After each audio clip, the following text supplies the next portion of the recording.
Sir ಯಾವ ಸ್ಕೂಲಿಂದ ಬಂದಿದ್ದೀರಾ?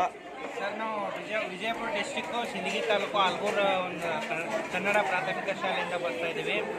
ಎಷ್ಟು ಜನ ಮಕ್ಕಳು ಬಂದಿದ್ದೀರಿ? ಇಲ್ಲಿ ಸುಮಾರು 46 ಜನ ಮಕ್ಕಳಿದ್ದಾರೆ ಸರ್. 46 ಜನ ಮಕ್ಕಳು. ಊಟ ಎಲ್ಲ ಯಾವ ಥರ ಅನಿಸುತ್ತೆ? ಇವತ್ತು ನೀವು ಬಿಡದಿ ಹತ್ರ ಇರುವ ಬಿಡದಿ ಉಪಚಾರ ಹೋಟೆಲ್ಗೆ ಬಂದಿದ್ದೀರಿ. ಟೊಯೋಟಾ ಕ್ರಾಸಲ್ಲಿ ಇದೆ ಇದು ಲೊಕೇಶನ್ನು. ಊಟದೆಲ್ಲ ವ್ಯವಸ್ಥೆ ಯಾವ ಥರ ಅನಿಸುತ್ತೆ? ಊಟದ ವ್ಯವಸ್ಥೆ ಭಾಳ ಚೆನ್ನಾಗಿದೆ ಸರ್. ಊಟ ಸರ್ವಿಸು ಭಾಳ ಇಷ್ಟ ಆಯಿತು.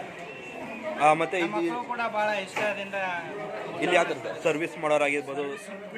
ಸರ್ವಿಸು ಮೇಂಟೆನೆನ್ಸ್ ಚೆನ್ನಾಗಿದೆ. ಸರ್ವಿಸು ಬೇಗ ಮಾಡ್ತಾರೆ. ಭಾಳ ಇಷ್ಟ ಆಯಿತು. ಹೈಜೆನಿಕ್ ಆಗಿದೆ. ಹೈಜೆನಿಕ್ ಆಗಿದೆ. ಇನ್ನು ನಿಮ್ಮ ಮನಸ್ಸಿಗೆ ಏನೇನೆ ನಿಮ್ಗೇನು ಅನಿಸ್ತಾರ ಹುಡುಗರ?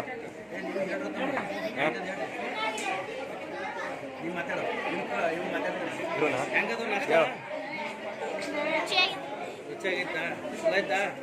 ಜಲ್ದಿ ಕೊಟ್ಟರಲ್ಲ ಅವರು?